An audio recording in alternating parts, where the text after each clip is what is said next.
Hi, I'm Reverend Tom Kearns. Welcome to 333 Magic 9, where the tarot cards and the astrology stars come together to help you. 2023 has some days of power and days of challenge that you have to know about because they may affect your love, your money, or your career. So be prepared. I hope you will like this video and also press the little bell for notifications when my new videos come out. The tarot card for the first quarter is Justice.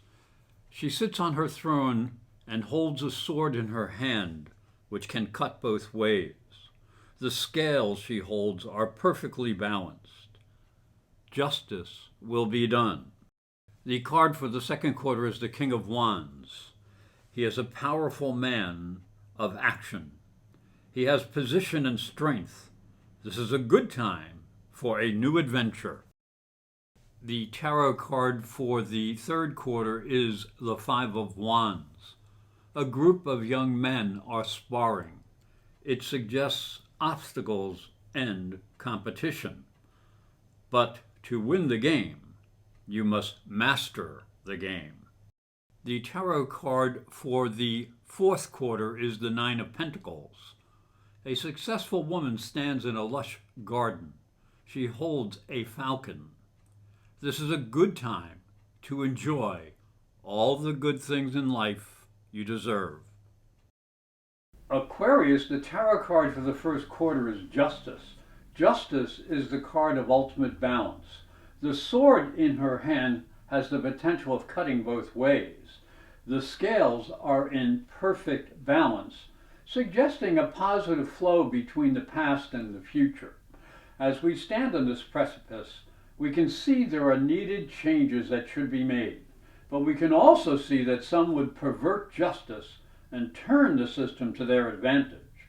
May true justice be done.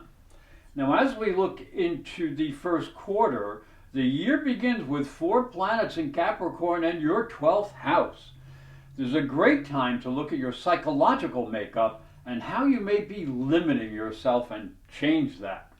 Mars will go direct in your 5th house, energizing your activities with creative projects and romantic pursuits. That could be fun. Mercury will go direct on the 18th, helping you to be careful to keep secrets secret. And then Venus conjunct Saturn on the 24th, so take opportunities to present yourself very seriously. Now, as we move into February, Jupiter will move forward in your 3rd house, bringing opportunities to improve your knowledge and your communication skills. And Venus will be in your 2nd house, conjunct Neptune, and that is in the middle of the month, and the Sun will also conjunct Saturn on the same day. So this is an important time for a serious look at how you make and budget your money. And as we go into March, it will bring an opportunity to assimilate new knowledge and communicate your ideas, as Venus and Jupiter will be conjunct in your 3rd house. So you may even plan new adventures because Saturn will enter Pisces and your 2nd house for the first time in 30 years. Now this brings a great opportunity for you to look at how you value your talents and your abilities, especially to make money.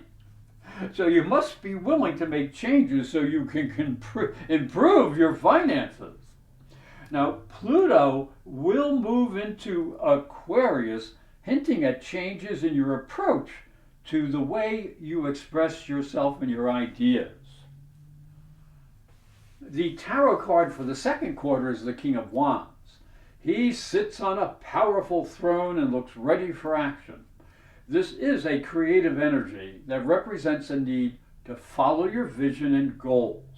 So find a new opportunity, for you have the energy and ability to take it on. Use the power of positive thinking to help achieve success. This is an excellent card for problem solving and asserting your inner power. You may take a chance or make a new investment. Now, as we move into the second quarter, April begins with Venus conjunct Uranus down in your fourth house. And this brings a great combination of energy because it's joined by a Mars trine to Saturn. So it brings opportunities for feeling secure through your home and your family. So you might want to spend some time with them. Jupiter will conjunct the Sun on the 11th in your third house. And this makes you feel that luck may come to you through writing or learning or travel. And if you get lucky, share the joy. But the total solar eclipse on the 20th warns you to slow down, as thinking and speaking may be a bit off kilter.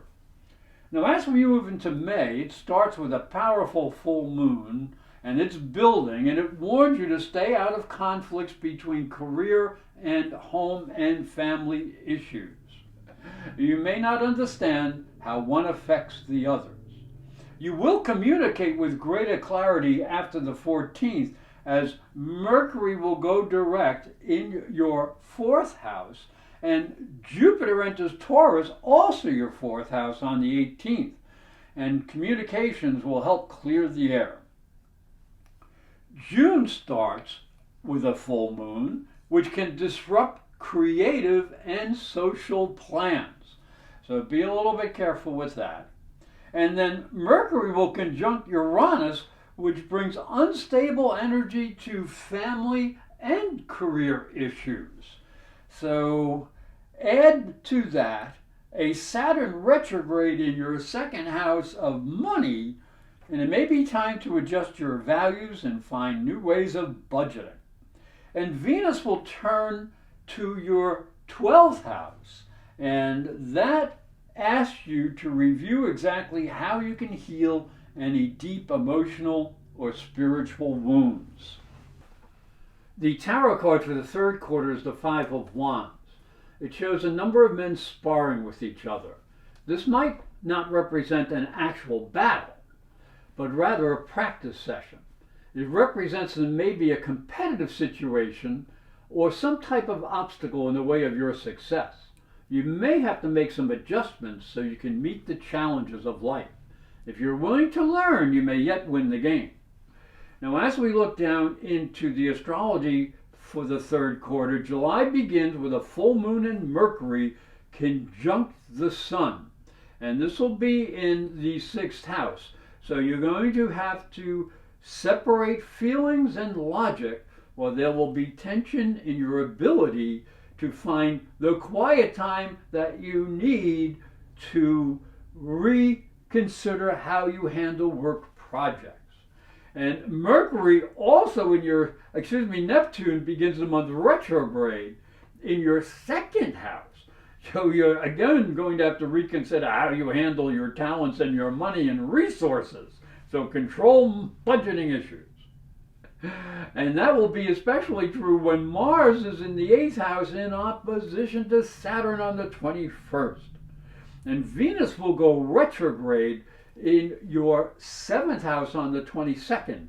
And that asks you to make sure you understand what you value in relationships. Now, as we move into August, the full moon will be in your first house. He squares Jupiter and suggests you may be too emotional to express yourself with clarity. Mercury goes retrograde on the 23rd, so don't criticize your partner's intimate needs. Change your approach to personal and family security, as Uranus will go retrograde down in the 4th house of personal and family issues. As we move into September, the full moon light on the 1st in your 2nd house suggests you need to balance your need to spend money with savings. But Mercury is still retrograde up in the 8th house. So try to overcome any investment differences with people that you do business with. And Venus will go direct on the 4th in the 7th house, giving you a signal to start a new phase in a relationship or do something in the public eye. But Jupiter will go retrograde on the same day in the 4th house, warning you not to be too rigid, especially at home. And some confusion will clear up after the 15th as Mercury will go direct in your 8th house of shared energy and intimacy, and that should help things out. The tarot card for the 4th quarter is the Nine of Pentacles. This card shows a woman standing alone in a lush garden. She is well dressed and there is a falcon on her hand. She represents a sense of accomplishment and security. She may also signify the ability to attract all the good things in life. This is a positive card that suggests good things may be coming your way, so make sure you treat them with respect.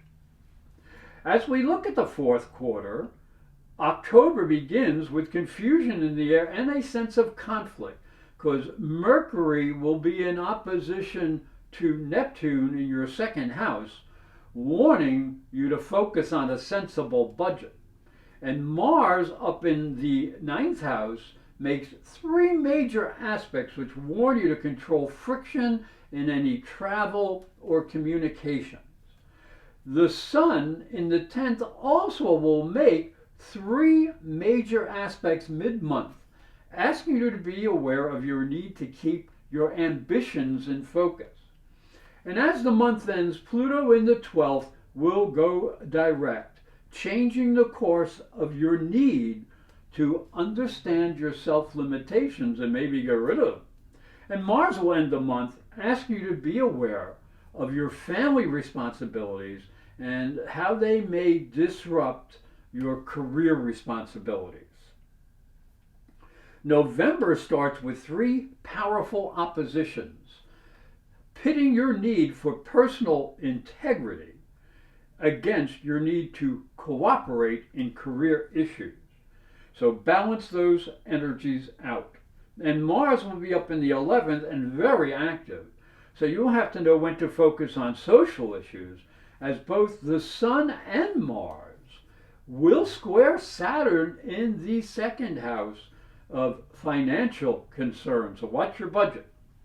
And December has 5 Venus aspects that point to a sense of needing self-control leading to the holidays. So don't forget to do some good networking while you have a chance. Now, Venus and Mars in the 11th together, they ask you to be more social and go out and attend meetings, meet some new people. Hi, I'm Reverend Tom Kearns, and this is my story.